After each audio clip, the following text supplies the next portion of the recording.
Hi there, guys. Thanks for joining me for the final AI presentation of the year. This is our yearly roundup, and we're going to discuss basically what's happened this year, give you kind of an idea of how the portfolio has performed, and then discuss some of the things that are going to be likely coming in the next year. Now, just as a little kind of aside here, I mean, after I did this presentation, I noticed that Sam Altman had come out with a announcement of the 12 days of like AI Christmas or something for December, just to see how fast the stuff is developing. And he's going to basically be, or OpenAI is going to be releasing something new every day, I think for the next 12 days or something. Some big, some small, and he says there'll be a couple, stocking stuffers, which means small stuff, but a couple, showstoppers as well, which means that he's going to release something, big and interesting. So we don't know exactly what they're going to be. And OpenAI has had this kind of history of releasing things that are quite interesting.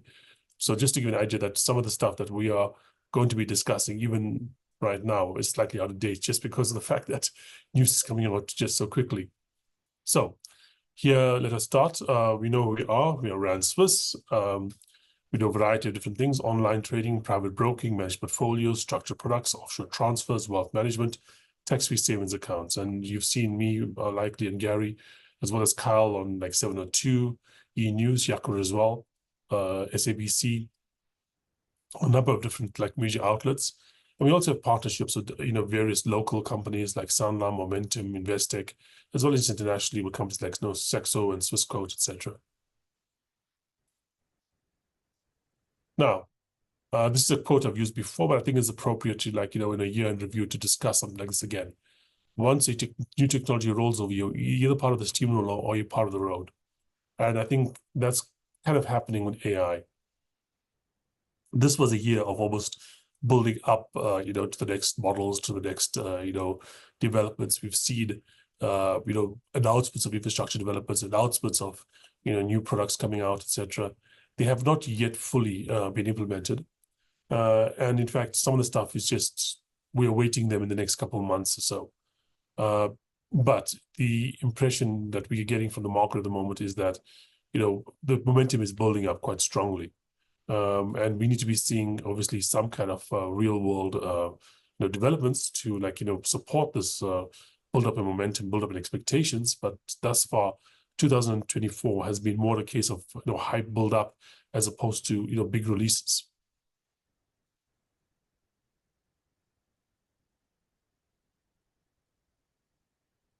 The agenda for today is going to be as follows. So the biggest part of it is going to just be a review of what has happened in the last year. There's a lot of different aspects to this, and we just want to cover them more briefly. Then we'll look at our portfolio. This is the AI portfolio that I've been running. Some of you guys are in it. Some of you guys might be interested in it, getting into it. If you've sent us an email about, entering this, and that's probably most of you, in fact, not all of you, we will send you not just, a link to the video, but we'll also send you a fact sheet for that portfolio as well. It's done really well. We've done just shy of 40% year to date to 38.9%, 1.1% short of 40% for the year, in US dollars, by the way. So it's done really well, outperformed the S&P 500, outperformed our benchmark significantly so far this year. That's, like I said, the way we would suggest you want to get into this thing, or into the AI, sector, would probably be through something like this portfolio. Then we'll do portfolio changes, what we've changed in the year. We've had some, new things, some, in, and some, some of the stuff that we had before out. To be fair, it's like, we've exited, a couple of things that weren't performing, and something that was performing quite well. And the things we've gotten into, some of them have basically done middling performance, and, one of them has done a spectacular performance. But in this portfolio, you'd rather have like 5 middling things and 1 spectacular thing than just 5 okay performing things. The reason being is that the thing that does spectacularly well is not just doing, 1 or 2% better than the market. It's doing, the one that we did very well on in the last, I think, 3 months has done 60% in US dollars plus. And well, the things that we've gotten into that have not done really well are losing a few percent here and there. So that's the kind of approach to this portfolio. We want to hit the big winners, and one or two small losses or basically flat performers are not going to be enough to basically dissuade us from hitting for the big winners.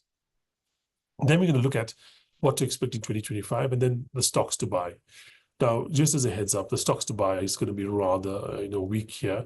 Why? Because we're expecting such new developments in the next, say, few months in terms of new models and so on, that it's not going to be easy to pick the winners right now without looking at what the new models look like, and what the new things are going to be, giving us opportunities for.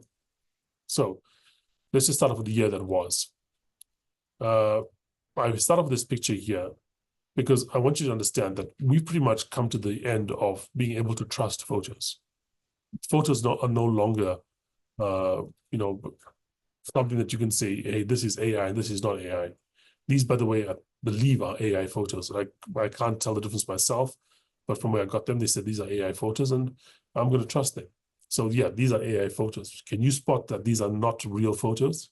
That these are not real people, not real human beings? I can't anymore. And that's been the kind of development that happened this year. Photos and voice realism has been achieved. You cannot spot an AI voice. You cannot spot an AI photo anymore. The next frontier is going to be video and music. And this is for generative AI. This is AI that's basically creating things out of scratch, okay?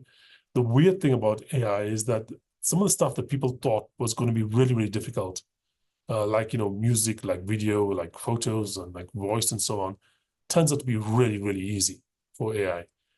Some of the stuff that we thought might be really easy for AI, like mathematics, turns out to be much harder than we thought. Pattern recognition. If you had to go back, say, 20 years and look at something like, data from Star Trek, well, Star Trek got everything exactly wrong. The stuff that Data had all these problems with, like understanding human beings, with language. One of the things that Data had a problem with was apparently, saying do not instead of don't. Not understanding how to do language properly. That appears to be something we've already solved. The things Data did really well, mathematics, moving around, physical, it was a physical robot. Those are things that are incredibly difficult. But the things that we have solved so far, photos, voice, you cannot recognize a photo as being AI generated anymore. In fact, I've seen recent models where, I don't know, if they are saying this is fake or real. I could not spot them. There's no more that weird finger stuff. There's no more the, hand disappearing through like weird things or weird writing stuff to a large extent. Those were things that were used as examples of, fakeness. In fact, with some of the newer filters and so on, they kind of mimic things like iPhone photos or the photos you'll take on a smartphone. And, they pass the smell test perfectly.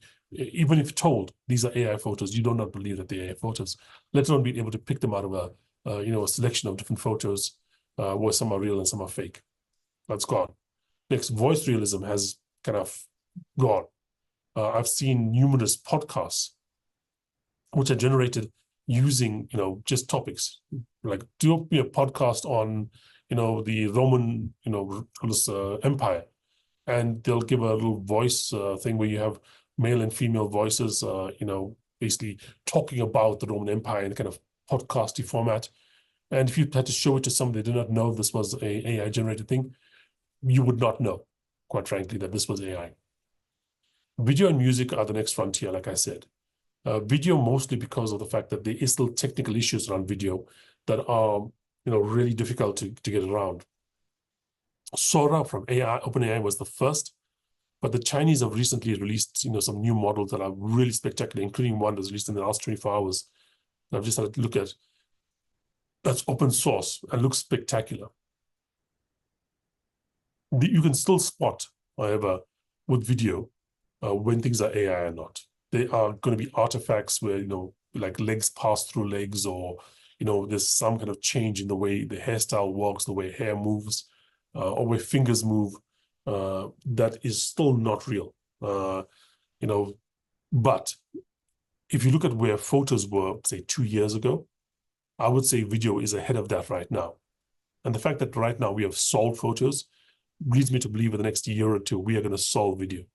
In which case, you're not going to be able to determine whether a video that was released is a real video or a movie or whatever, or something that's entirely fake.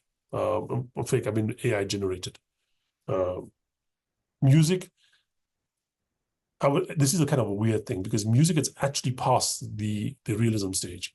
There's been music released in the last year claiming to be, by certain artists that people have listened to and just assumed this was like one of their middling songs, not the great hits, not the interesting stuff, but stuff that they would accept as being, this is Drake or this is Rihanna or whatever it may be.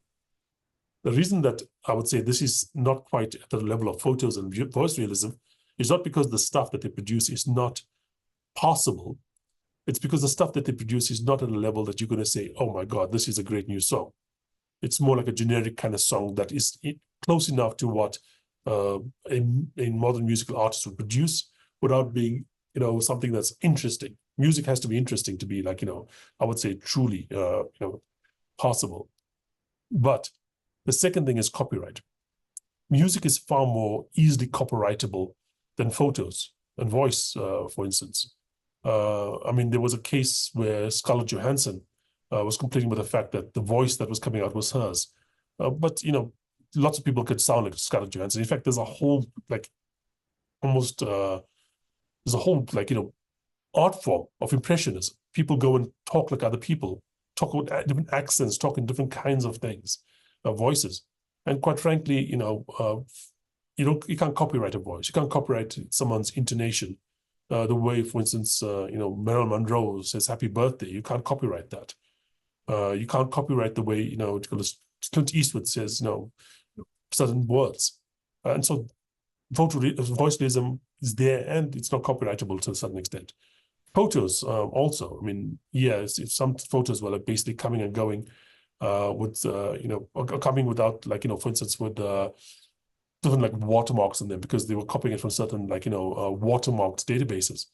But there's tons of photos in the world, and quite frankly, only the greatest like experts are able to pick like a certain person's photo versus another person's photo. And because lots of private individuals are producing photos, quite frankly, copyrighting that photo effect or the photo, like framing or whatever, very difficult. I mean, there obviously are celebrity photographers out there, but photos never been something that people, or the style of photo has never been something that people have really been able to copyright. Yeah, you can copyright your particular photo, but you can't copyright the style of photo. Music on the other hand is different. You can copyright like a tune. The song may be different, but that tune is copyrightable. The kind of like in the melody or something like inside it that's copyrightable. And obviously with music, the popular songs are not the same songs that were popular last year or the year before. To a certain extent, if you want to make songs that are current hit songs, you've got to kind of copy the people that are making current hit songs, if you get my drift. Because music has much more of a fashion and a time kind of thing going for it. But anyway, like I said, the thing with music is not so much about the ability to produce a song that's possible, but the issues around copyright are kind of what's holding it back at the moment. Gaming. Now, gaming has become more and more, how can I say? We are going to be seeing more and more AI games or AI-related games. There's already been, examples where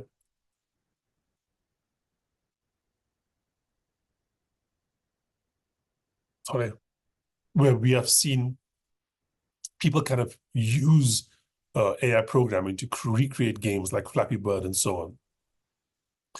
I think this is something that's going to be obviously, more of an issue going forward. But I suspect that gaming is going to be more and more easily, helped by AI. I don't think people are going to go out and just basically copy, people that have had other games out there. They may use themes, like, for instance, like a platform game like Mario Brothers and so on, but they'll make it with a different character. They'll make it with a different, kind of set of like challenges and so on. And I think that gaming is going to explode over the next little while, just because programming is going to be so much easier with AI. LLMs. Now, this has been the part of AI, other than the photo stuff, that most people have experienced in day-to-day lives. I'm sure most of you have at least once or twice tried either Grok or ChatGPT or Claude. And in fact, I would, or at least like, I mean, if you have WhatsApp, just go and use the AI thing on WhatsApp and have a chat with that Meta Llama program. And it's a lot cleverer, a lot more interesting than you think. I know people that are, had long conversations with this thing, and they think these conversations are interesting. And they're not dumb people. They're not silly people. They've had conversations with it that they find to be interesting. So here's what's happening with LLMs. We have not seen the next generation of models yet. We were hoping to see them by now. I had hoped that we would see something after the US election, which has only been like a month past. In fact, like exactly a month ago, we had the US election. And by the way, Trump being elected is very important for AI. And I'll discuss that later. But I was hoping to see the new models around about now, but we're almost certainly going to see something new within the next, say, 2 or 3 months. OpenAI, XAI, Anthropic, Meta are all likely to release something within the next 2 or 3 months that is supposed to be their next version. It's not going to be 4 point something for OpenAI. It's going to be a 5. It's going to be Grok, the next Grok 3. It's going to be the next Llama. It's going to be the next, it's going to be Claude or whatever naming structure they're going to use. But it's going to be the models that were trained with the new, much larger databases, which are going to use 10 times more computing power or plus what they used last time. Okay. Next, China has released some models as well. And those models have not been far behind what's happened in the US. So the Chinese are really the only competitor to what's happening in the US at the moment. Europe has something happening there with Mistral and so on, but they've not really kept up with what the US is doing. And now with the latest stuff that's happening in France, with, I don't know if you saw that the government has lost the no confidence vote. Budgets in the next while are going to be under huge pressure in France, because without a government in place, they can't really pass a new budget, which is an important factor going forward. And so if they don't have pass a new budget by the end of the year, by next year, what's going to happen is every month, they're going to get 1/12 of the yearly allocation for each department. And you really can't plan, huge like programs or huge, developments with that. So I think that some of the support that AI is going to have in Europe is kind of disappear, and it hasn't really been great up to this point anyway. As for the rest of the world, look, I mean, you really not going to see anything anywhere else. I mean, India has already come out and said, to a large extent, that they are going to use the models created elsewhere, but they're not going to be able to train them. And there's very few other parts of the world besides the Middle East that has the kind of money that's required to train these new AI programs. We're talking multiple billions of dollars just to run or just to train the next models. They get the infrastructure together to train the next models, multiple billions of dollars. And given the kind of issues we've had in other parts of the world recently, I don't know anywhere else besides the Middle East that actually has the ability to do that. And the Middle East, as you guys know, have had issues in the last year or two. Next, scaling continues, but there is a fear of hitting the wall. We've had Satya Nadella come out and talk about the fact that the low-hanging fruit is gone. What is the low-hanging fruit? The low-hanging fruit was basically you take lots of computing power, you add lots of data, you use this simple, well-known algorithms that we have right now with a couple of tweaks here and there, and you get models that are much more powerful. You go up 10 times in data, 10 times in algorithm, so 10 times in data, 10 times in computing power, and you're going to have something that's a significant improvement of what you had last time without actually having to do much in terms of algorithms. That's disappearing, especially with the LLMs. Why? Well, the LLMs look and use a lot of data. And there's a limit to what quality of data we have right now, because the data is generated by human beings. And if you look at the latest LLMs, they're kind of topping out at average human intelligence. There's no reason that needs to be the case. There's no reason that an artificial intelligence has to be as smart as a human. It could easily be faster, smarter. It's like, no, there's no reason a plane has to be as big as a bird, the biggest bird. The biggest planes we have are multiple times larger than the biggest birds. In fact, the biggest things ever to fly were huge dinosaurs that were the size of giraffes. But, the biggest planes we have make those things look like nothing. So there's nothing to say that the AI that we create has to be capped by human intelligence.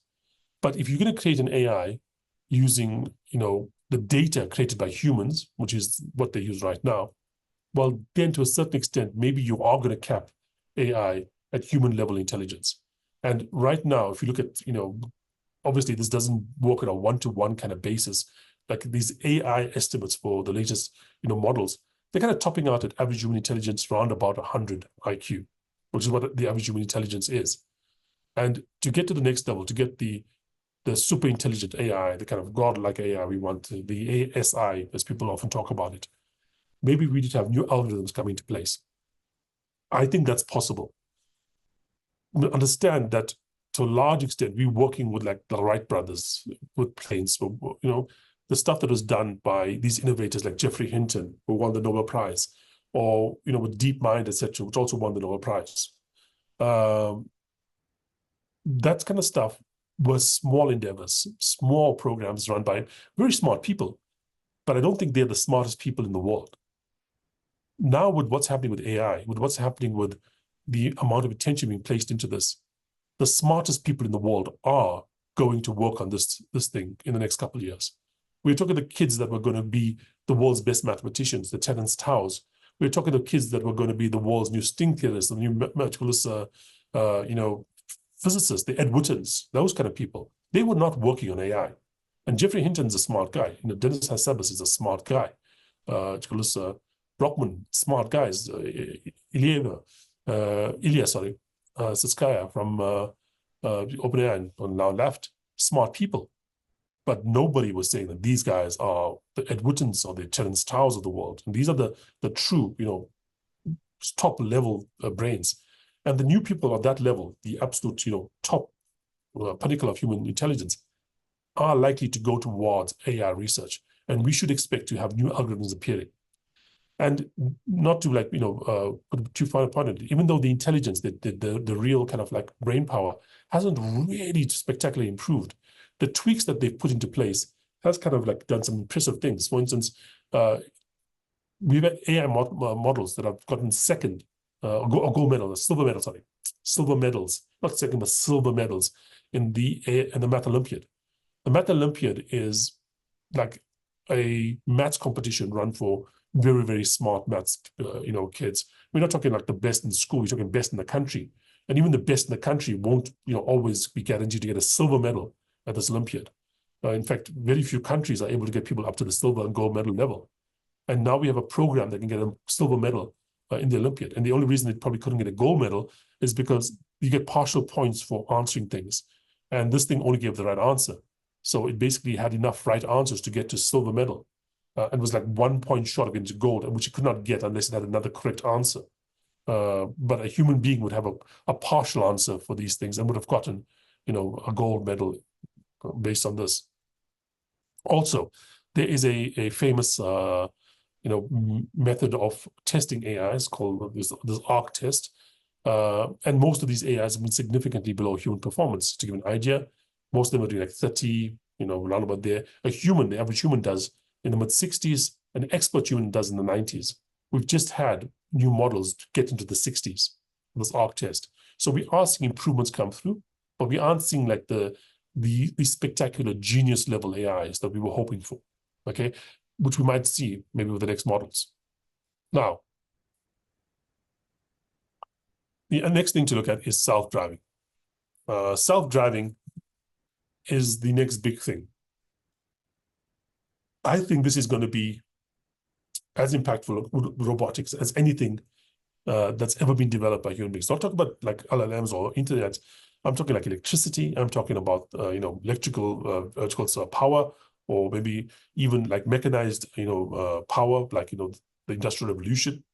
And I'll talk about why this is. Self-driving is a lot further than you think. There's two main players in the self-driving space. There's Waymo, which is part of Alphabet and Google, and there's Tesla. Waymo has a more limited approach to this thing. What they do is they map a city out very well. They know exactly what the roads are and so on. They use very high-end, sensors for the thing to look around. They want something called LiDAR, okay, not just basically cameras, but also this kind of light radar kind of thing.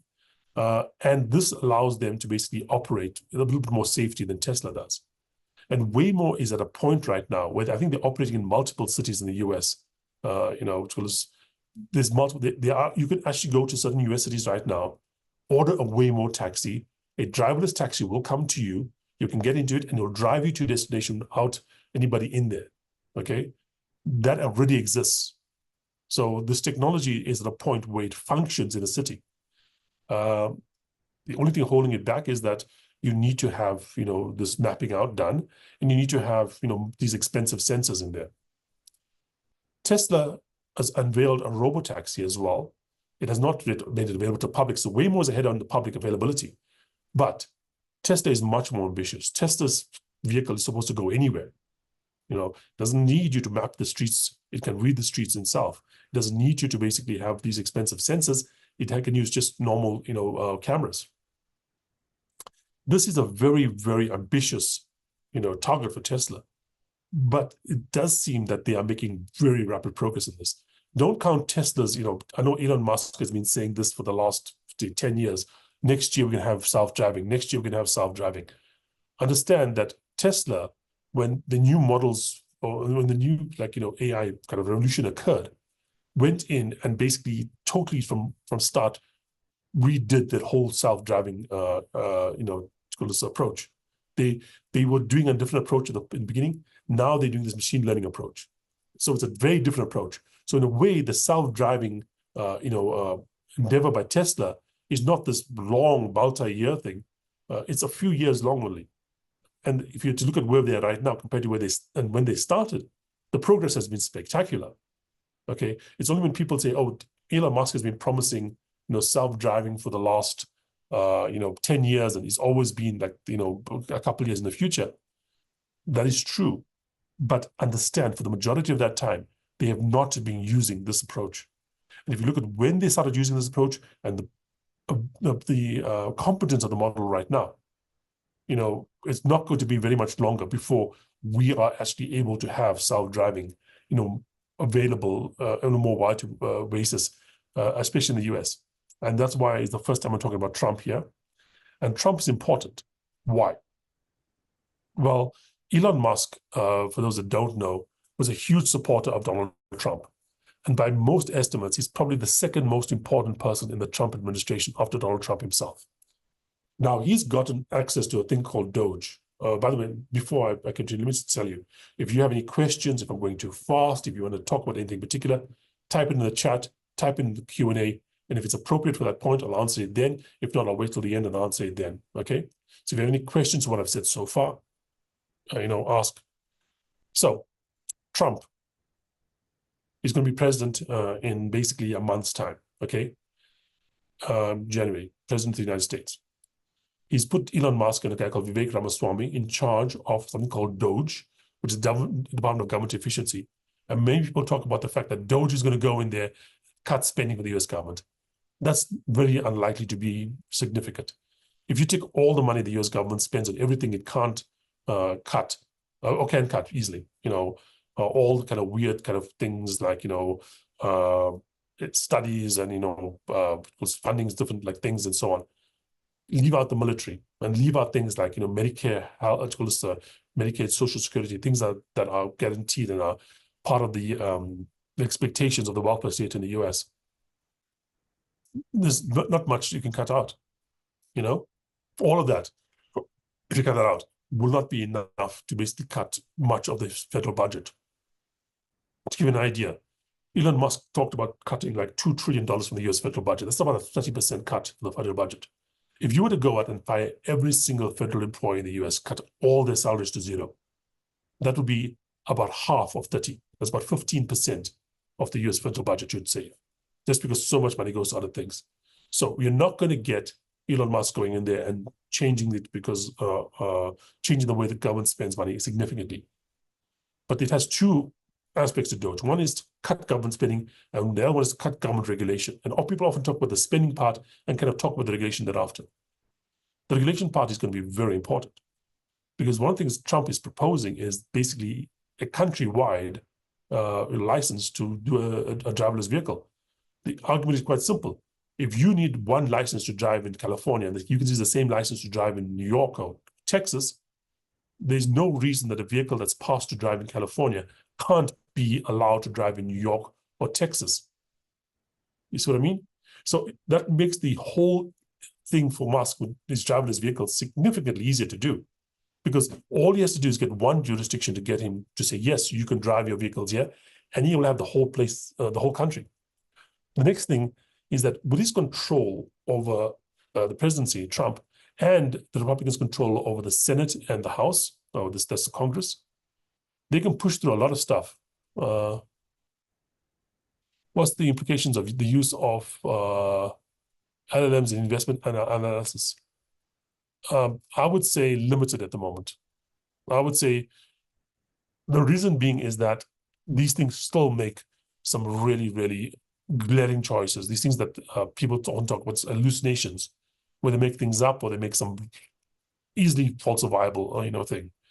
If you're going to use it, for analysis to summarize PDFs, which I've done many times, if you have a 100-page PDF from a company release, you can get a summary done. That's interesting. But having it take total control of your investment portfolio, not there yet. Yes, it might make a lot of good decisions, but the one or two bad decisions it might make might more than overcome all the good stuff it's done. So I wouldn't really be willing to trust it entirely, but it is a tool you can use. I mean, especially for people that are looking at, results coming out and so on. And, when you're not a financial, analyst, you're not a business analyst, you're not, normally looking at financial statements, you can drop a PDF into virtually any of these things, be it Anthropic, be it OpenAI or Grok or whatever, and basically ask it to summarize it for you. And you can ask it questions about that PDF as well. So yeah, I've used that multiple times myself. Obviously, I do check when I do make a decision based on this thing, but it's a brief, skimming through of something. It really helps you.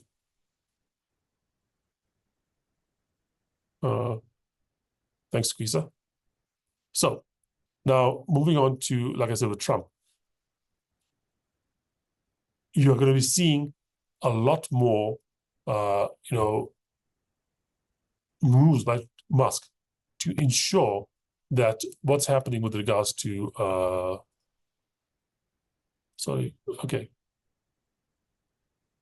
back a bit. Okay, Salvador.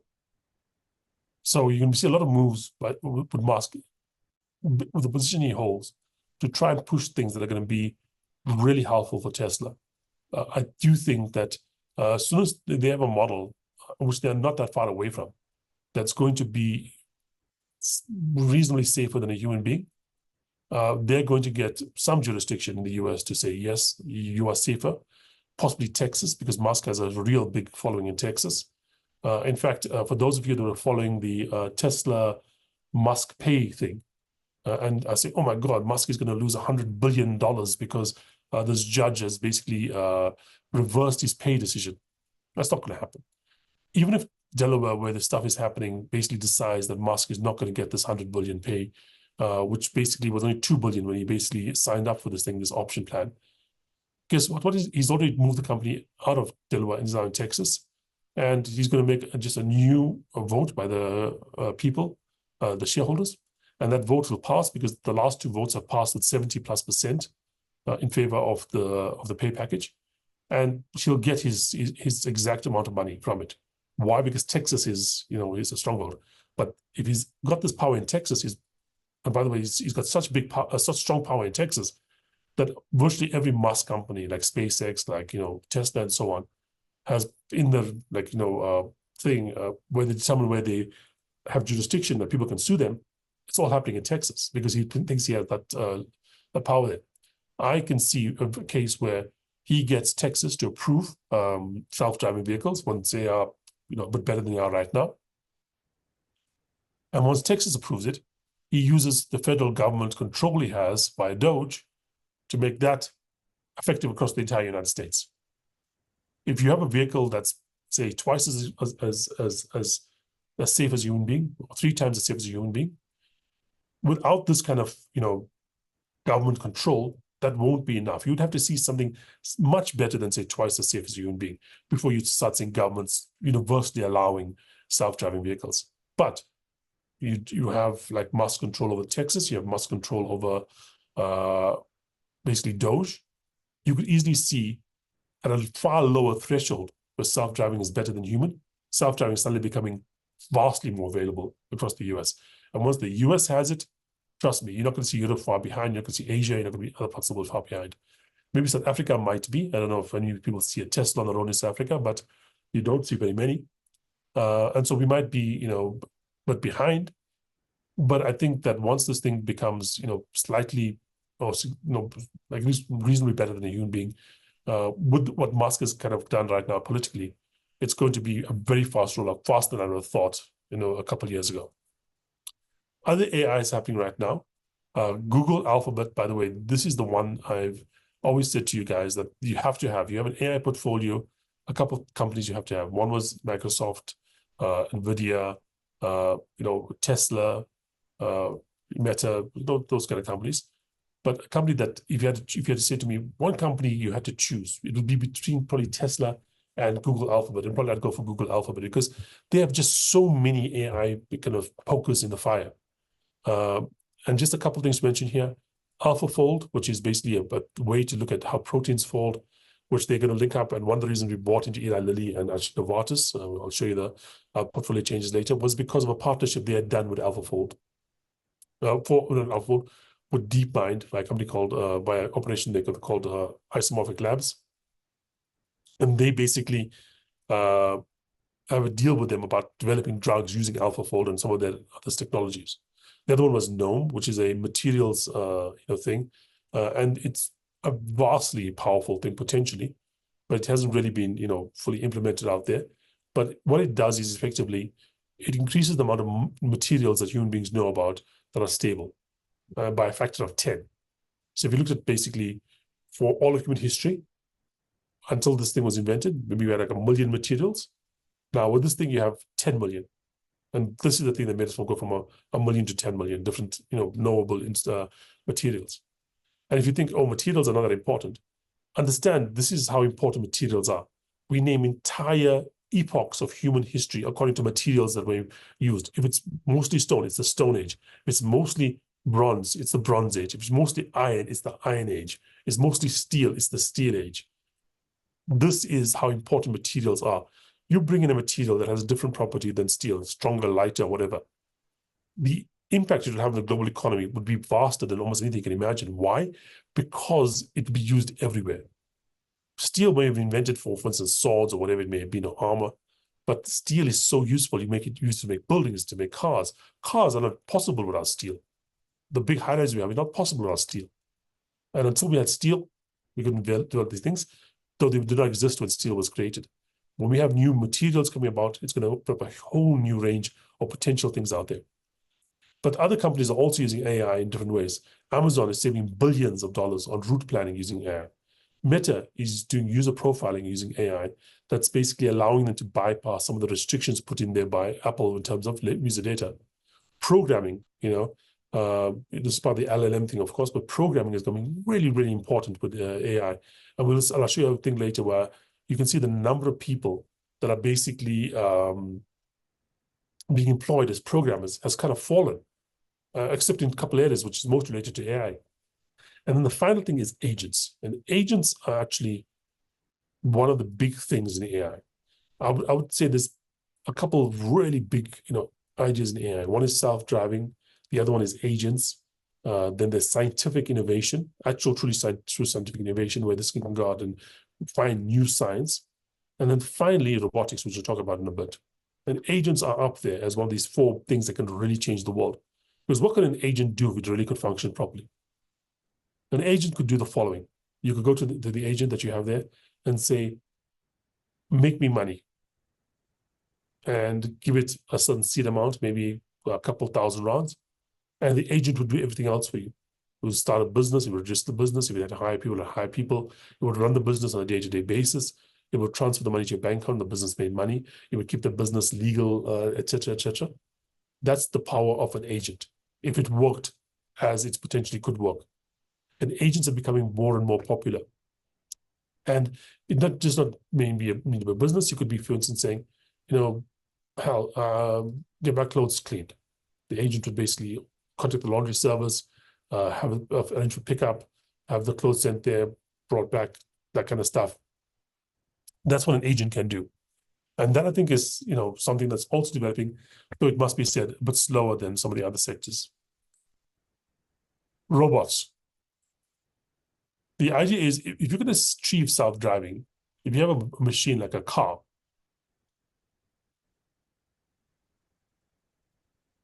which is huge and powerful and very fast, very dangerous, able to operate safely and perceive the world, AI robots are not that far away. Okay. The main thing about a robot is not so much its, ability to move about. The hardware is here. The robots that we have currently, if they have the right AI in them, could do everything that we want them to do. Okay. The thing that's holding us back is the AI behind the scenes. Now, if you're saying self-driving vehicles are here, because Waymo is already working on this stuff and it's already on the road, that means we're not that far away from AI-controlled robotics. And this would be the biggest technological revolution. It would have the biggest economic impact of any of the things we're discussing. Why? Because, yeah, you like, new movies, you like new pictures. What you like a lot more is a new house or a better house. What's one of the things that determines how big your house is? Okay, besides the land you're on. Well, number one is the builder, that's get there, the materials to build that stuff. One of the things that restricts materials, restricts builders is human labor. This takes out that human labor. You can mine much more than you do currently with robotic miners. You can build much more cheaply than you do currently with robotic builders. And so suddenly, a house that might have cost $1 million to build costs you $100,000 to build, because both the materials and the labor become a fraction of the price.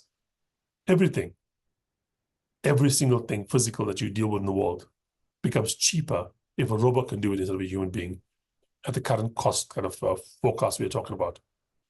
Fruits become cheaper because the robot will farm it for you. Cars become cheaper because the robot will make the materials or mine the materials and build a car for you. Clothes become cheaper because the robot will make the clothes for you. Food becomes cheaper because the robot will take ingredients from the shop and give you that Michelin star chef, experience in your own house. Okay, all these factors become cheaper if we have physical robots. Right now, there's several companies working in it. Tesla is working in it. OpenAI or something. Boston Dynamics, of course, is the old, the traditional one that we have out there. That's into basically the AI, not the robotics part of it, though the AI stuff is not up to scratch. Even NVIDIA has talked about it. The cheapest ones right now are from China. For about 20,000 rands, you can go and buy a robotic dog that's very similar to the Boston Dynamics robotic dog, and it can do a lot of things that you would want it to do. Physically, you can program it to do a bunch of different stuff. That is already available, like I said, for tens of thousands of rands. The costs are only going to go down from here. Like I said, the software is here, and the costs are going to decrease. And then with robots, the next thing to talk about, and this is, I'm not going to go into detail here because the economic impact is not going to be as huge, but the potential global impact will be quite large, is drones. If you have looked at anything from the Russian-Ukraine conflict, you see how common it is to use drones, both with long-range attacks as well as for short-range attacks. And if you've seen the stuff out of China where they have these huge, gigantic dragons flying in the air and the control that they have, you can imagine what happens if they use that same control with a drone that has an explosive on board or a gun on board. So drones are going to be a huge part of warfare going forward. And the impact it has in the world, who knows? But this is something to be aware of as well. It's not just going to be the good stuff about building things. It's also going to come with some kind of dangers as well. Chips, NVIDIA remains the top dog. Intel, massive trouble. They've had board changes recently. I don't know if they have a path out of it. Others, AMD, ARM, are doing reasonably, interesting things out there, but all are dwarfed by what's happening in NVIDIA. And NVIDIA basically at the moment maintains that top dog status through innovation, through massive progress. They already talk about the fact that they are operating at many times Moore's law. Moore's law is to be you double every 2 years. They are more than doubling like every year. And so that's just the state of the art of the moment.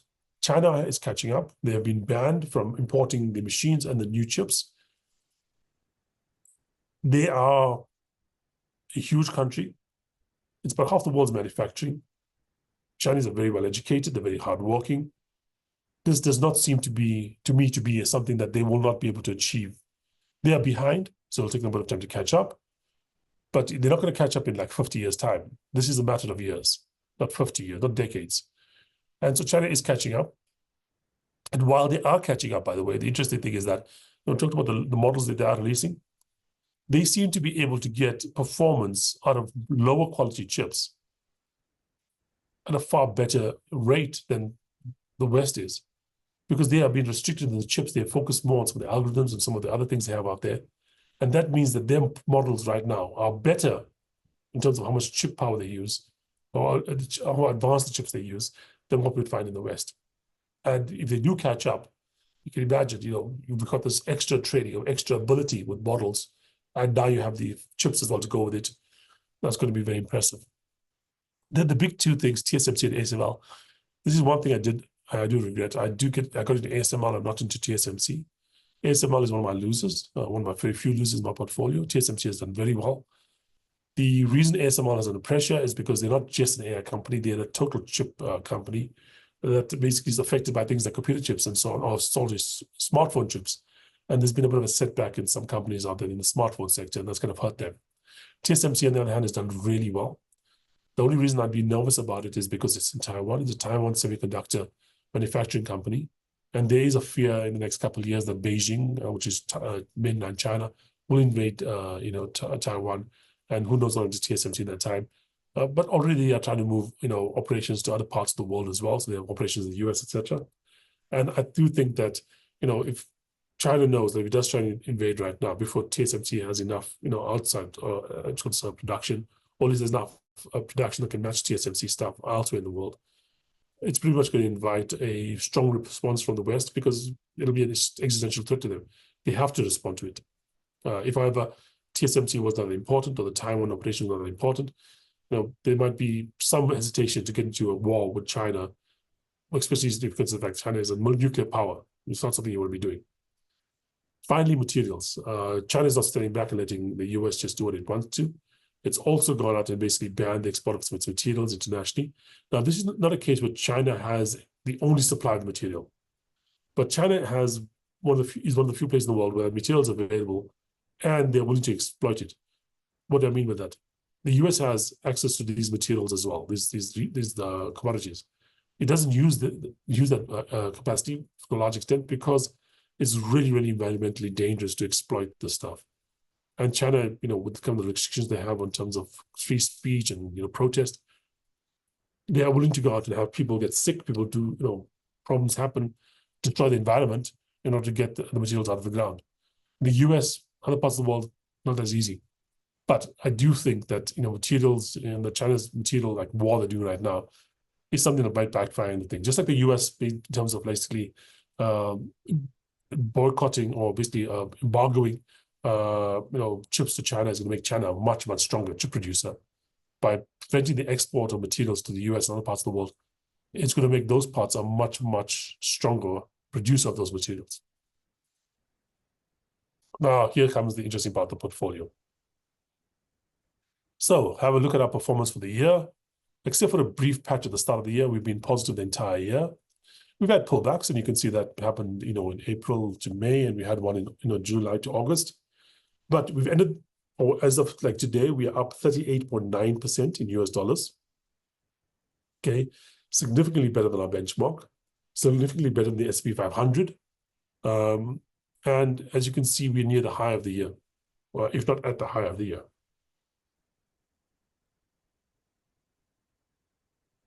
Performance, like I said, 38.9 in US dollars year to date. Palantir, NVIDIA, and Tesla are the biggest holdings we have here. Palantir has done really well. NVIDIA has done really well. Tesla, we started with a very big holding. We started with double the holding in Tesla we had in the other companies. And that's one of the reasons that it's still, one of our biggest holdings. But the performance has not been as good as the other two companies.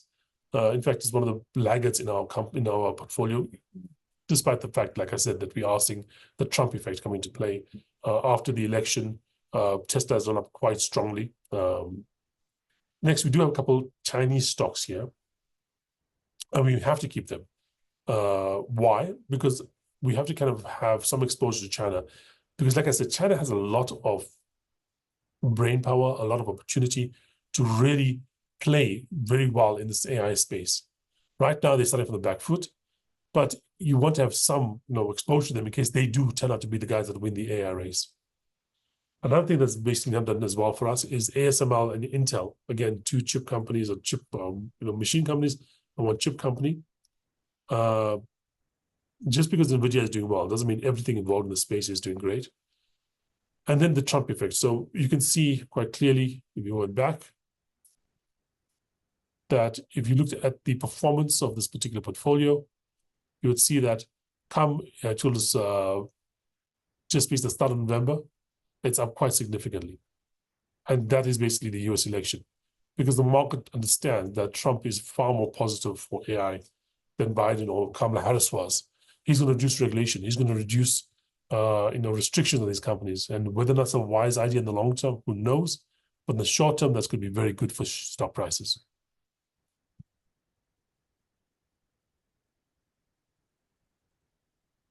Change is out. We took out the ETFs. We started this portfolio with several ETFs. We've taken them out. The reason being is quite simple. We didn't like the performance. The performance was basically flat. Even though many other things in the portfolio were doing very well, these ETFs were not. And the reason for that is quite simple. These ETFs were basically exposed to a lot of small companies. Small companies have yet to really show them their value in the current revolution. Much of the growth, or most of the growth, has happened in the larger companies. I think that, going forward, maybe in a couple of years' time, we will see smaller companies, take up, especially if you can see there's been a bit of a wall hit on LLMs, and then people have to find other ways to use these things. Some people argue that, even with the current LLM, GPT-4, writing the code around it, after it's been created, write the code around it, operate it, could result in a much more powerful machine than we have currently. And the reason for this is quite simple.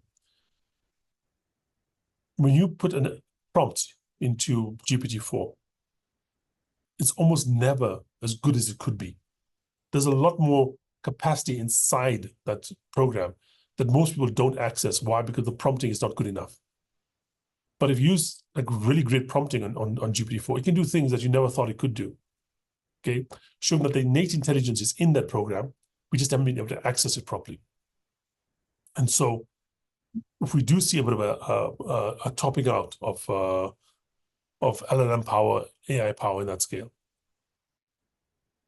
that kind of power is built on billions of dollars of, computer hardware and trillions upon trillions of bits of data.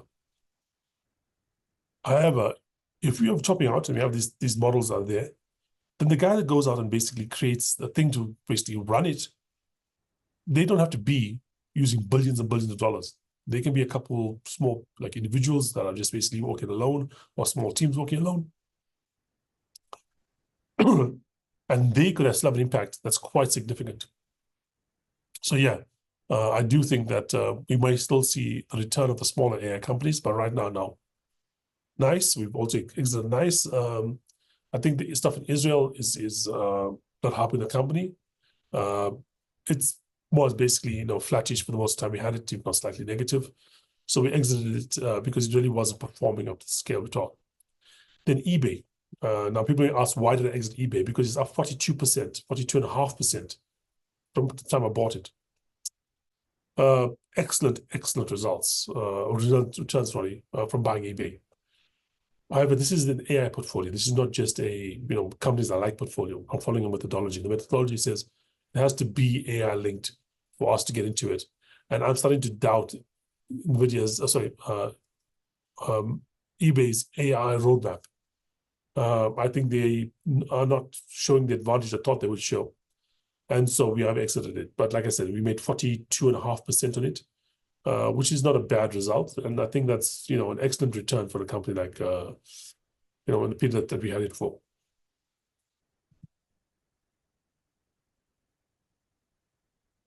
And here are my changes in. I bought CrowdStrike. I think that as we go into the next year or two, inference, which is basically, there's training where you create the program, and then there's inference where you use the program. If the program is powerful and good enough, after you train it, more people are going to use it. So inference is going to go up. Now, understand inference for these things. Inference is going to basically be how you use this thing.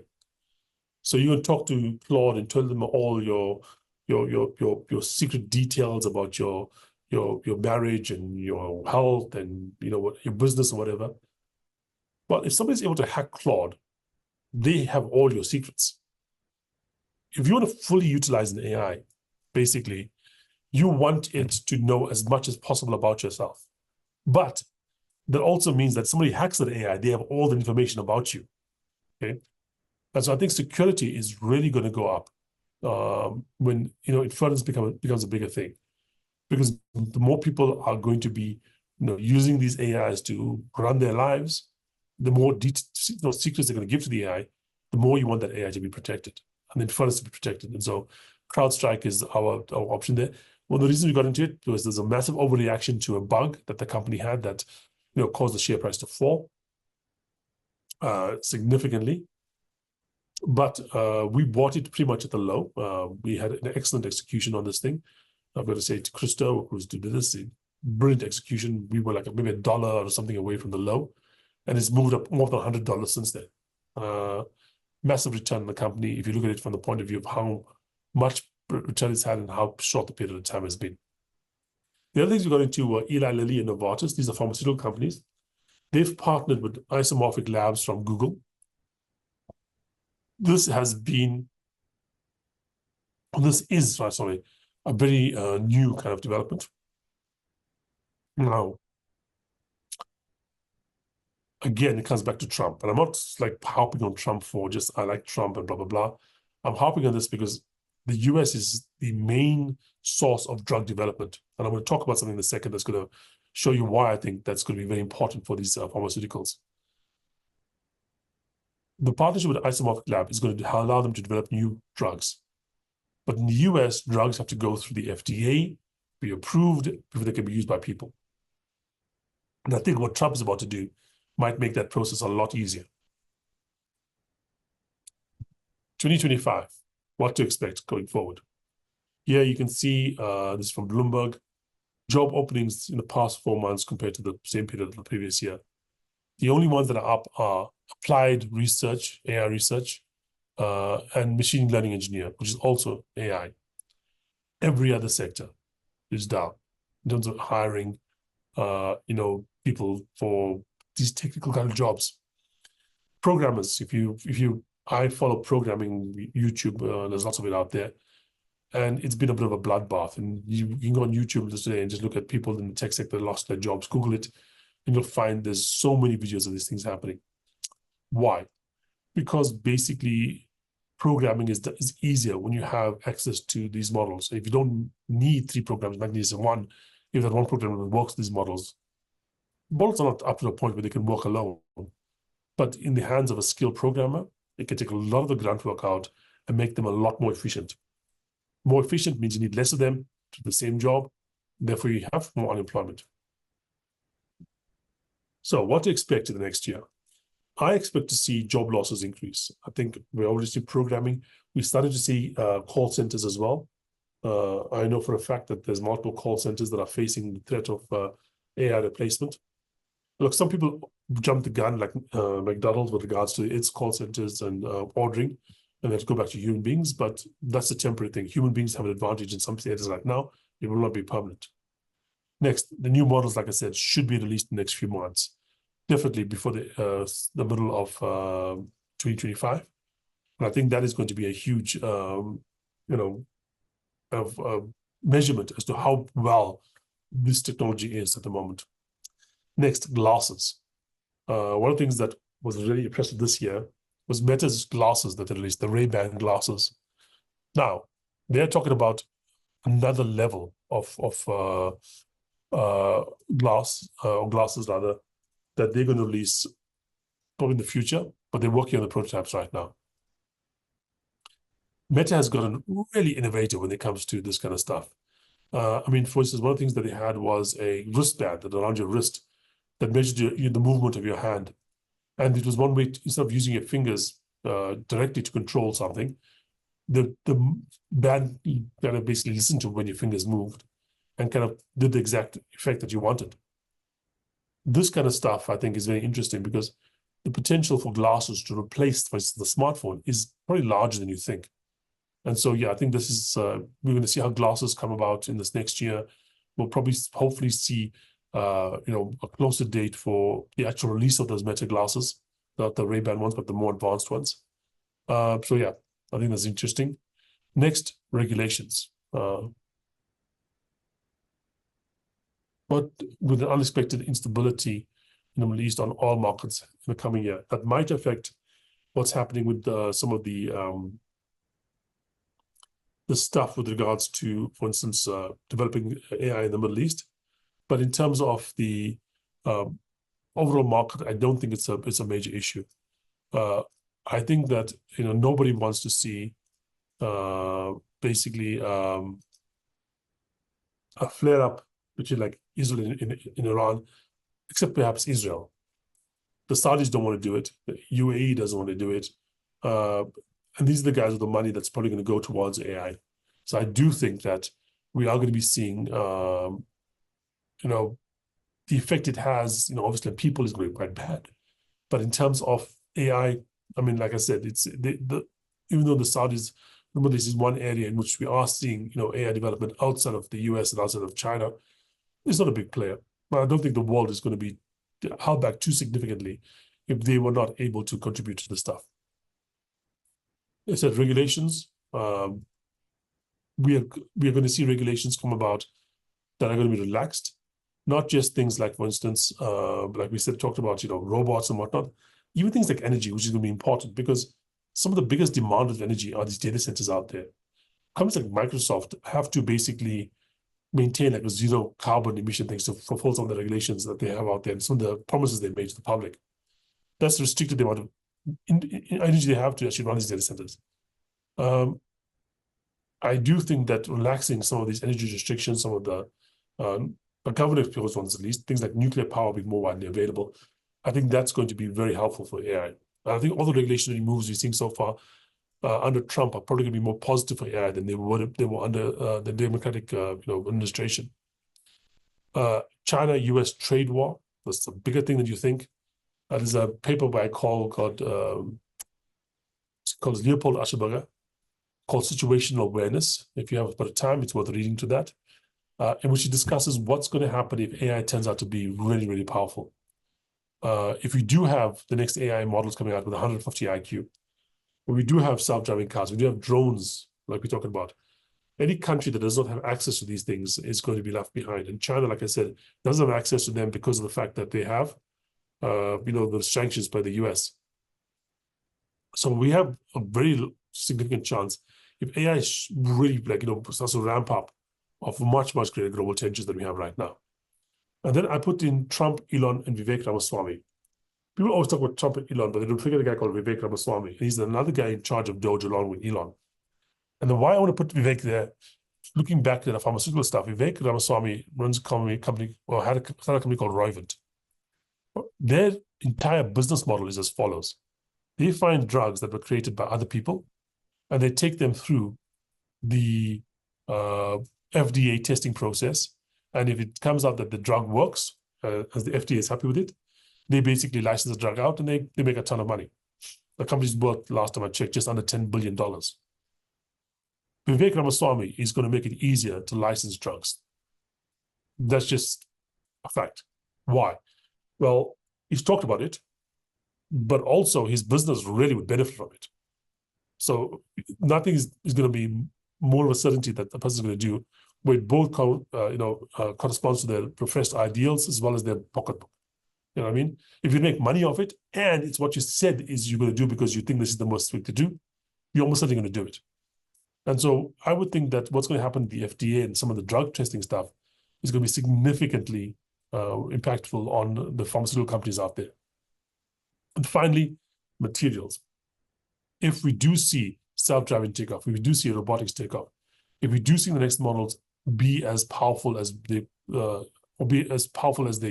are predicted to be versus how the older models work. So if 3 to 4 was this big of improvement and 4 to 5 was almost as big an improvement, that's going to be enough to basically really pump money into training, ChatGPT 6 basically. However, we are approaching a point at which the size of the databases, the size of the servers that are the computing farms that you need to basically create these AIs are approaching tens of millions. If we do see robotics take off like we think they are, you're going to build these robots, and materials are going to be used for that. You're going to power these robots, so you need a lot more copper, a lot more energy. You're going to have to travel through the grid. A lot more power plants are going to be used. So materials, if AI really takes off, could be something to look at as well.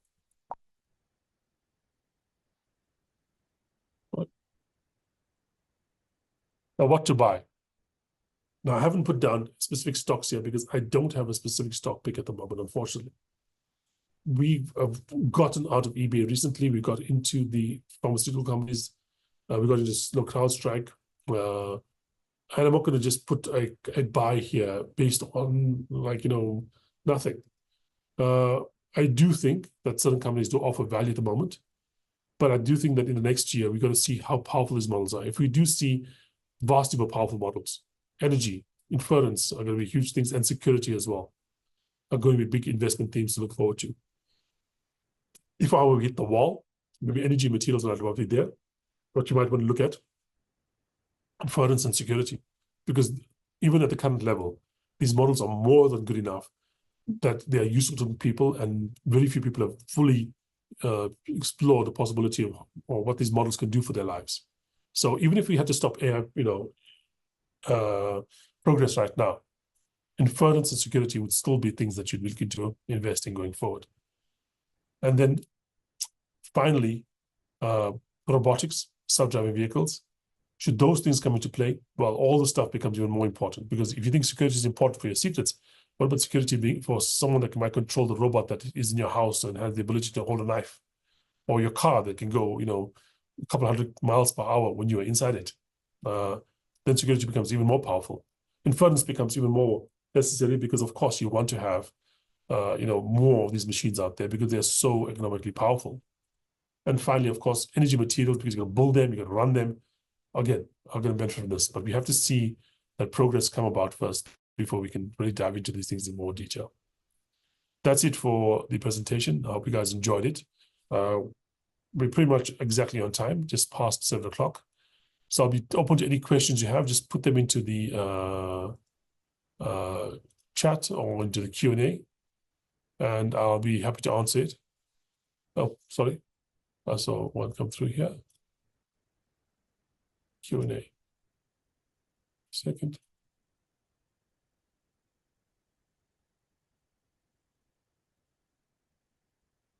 Would you consider a security ETF like hack to mitigate single company risk? You could. The problem I have with the ETFs so far is they have not really performed in this particular thing, because it's a case of size really mattering. And so if you look at the performance like CrowdStrike, we have not seen that in other companies, and we got into it partially because we were bottom feeding. We saw the price as low as it was. It was part of our theme, and we just went into it as our security, holding. But looking at the second security or third security, thing might be useful. At the same time, I do think when it comes to security, because there's such power involved here, that we're not likely to see multiple little companies, succeeding, especially in the case where AI becomes more powerful. Why? Well, one of the reasons that in the past multiple companies were very useful, because there was almost security through obscurity. There were so many little things out there. Wasn't worth looking at that company in detail to basically try and break their code and try and get through. But when you have AI, when you have a machine that can go look at all this code for you, the cost of basically, hacking a smaller thing is not as high. And therefore, I would suspect that things that are absolutely more secure would be more powerful, more useful than things that are just secure because nobody just bothered to look at it. And so that's why I'm looking at, some of the larger companies out there for my security play, as opposed to some of the smaller companies, or what would basically be part of what you look at if you're looking at an ETF. Anyone else?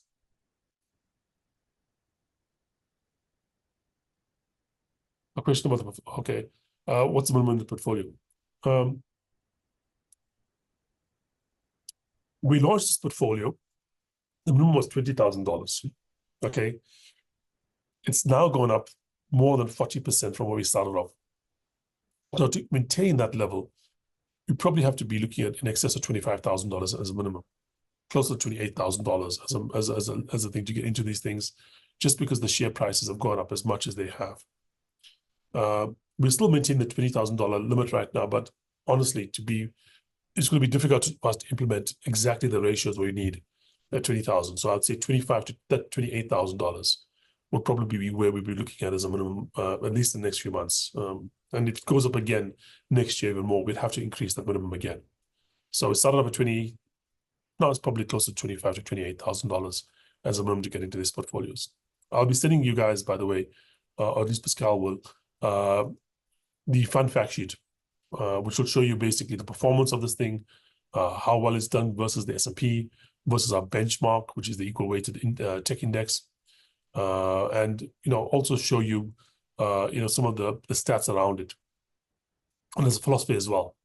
I do think if you have the money available and you are, I wouldn't say put all your money into this thing. It doesn't make sense. It's a risky venture. But if you basically have the ability to get to $28,000 and putting 5 or 10% of your net worth into it, meaning you have about $300,000 or so, available, that's like 5-6 million rands to invest. Putting $500,000 or so into something like this here kind of makes sense. It kind of makes sense to look at the AI portfolio, the AI, sector as something that might really run up. And, like I said, when we first created this thing, that if this thing really is going to be, or we are really going to see AI take off, and that's why we have not seen any evidence it's not going to, you basically are going to be kicking yourself if you miss out on it. For example, I'll probably use out there is Bitcoin, for people that are kicking themselves, it's $100,000 right now, and you could have bought it for a couple of dollars in like 10 years ago. I'm not a crypto guy myself, but I do think that if AI does take off, some of the valuations see right now, things like Nvidia, Tesla, and so on, are going to be a fraction of what they're going to be in the future. Of course, I'm not, guaranteeing it's going to take off, but I'm saying is that right now it looks quite strong. And if you are interested in it, like I said, $28,000, $25,000 is probably where the minimum is going to be. Okay, so this is a person that's in the portfolio, and they're asking a question about why are we choosing the methodology we chose, because we're letting some of these things run quite strongly. Things like Palantir are up massively from the time we bought into them. CrowdStrike's up of 60% in a couple of months. Why are we holding it like this? If we are right, and this is a paradigm shifting technology, we need to hold on to the winners. It's like the guy that bought Bitcoin at 100 and sold it at 10,000 and thought he was a genius. I made a 100 times return on my investment. Well, that was a genius thing. But had you held it till now, you made 1,000 times return.